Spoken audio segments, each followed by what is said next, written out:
What do we think about day one of Rally Japan so far? Well, it's been very interesting, and I'm releasing this, I know, around the time that day two is actually underway, but, you know, the times in Europe versus the times in Japan, it's all a bit messed up like that, right?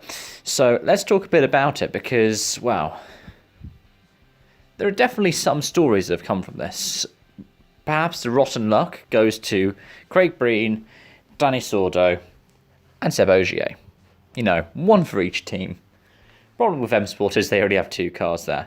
I haven't actually seen what happened with Craig. I know he went off the road, but it's really disappointing for him because it's been a really rough season. His first season full-time, that actually was full-time, because Citroën was meant to be, and then a certain Frenchman rocked up once. I feel sorry for him because first rally with Fulton alongside, new co-driver, even though they're good mates, and this is what happens. It's just been bad luck after bad luck after bad luck. Danny Sordo, again, it was, exhaust got hot, flames went through the whole car got completely decimated, melted into the road. And Ogier punctured the first long stage of the event, stage 2, and yeah, nearly 3 minutes lost when everyone else got a contractual time because of what happened with Sordo. In WRC2, it's the dream over for a WRC2 title for Kaito Kajetanowicz.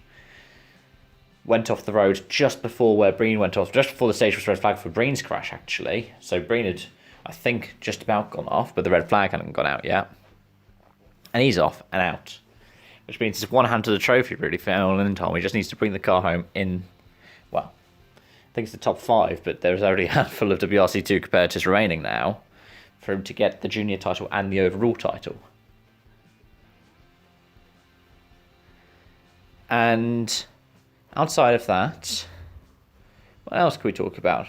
There are a lot of concerns over safety, because there was, in addition to the Izagami's tunnel, where the tunnel was filling up with kind of mist, there was the fact that after the stage was red flagged for Craig Breen's crash, you had a civilian driving their car down the stage the wrong way. How that happened, don't know. But there's a lot of people who are saying, oh, we should be concerned about the safety here. The problem that we've got with Rally Japan as a tarmac variant is the same kind of problem we had for Corsica. And it's the same kind of problem we've had this season with Croatia. It's not necessarily the same problem that ERC has with Hungary, but if left unchallenged, it could full well escalate to that point. The problem that we have is that it's remote, right? Which requires more marshals to do the work, which requires more resources to be able to get live footage. And, well, what happens when you're trying to broadcast from the middle of a forest? You don't have the best signal. So we should be expecting these issues. It's a shame that we have them, but we shouldn't really complain too much about them because that's the cost of doing these kinds of things. Things like All Live will struggle. And so you have to weigh up the options.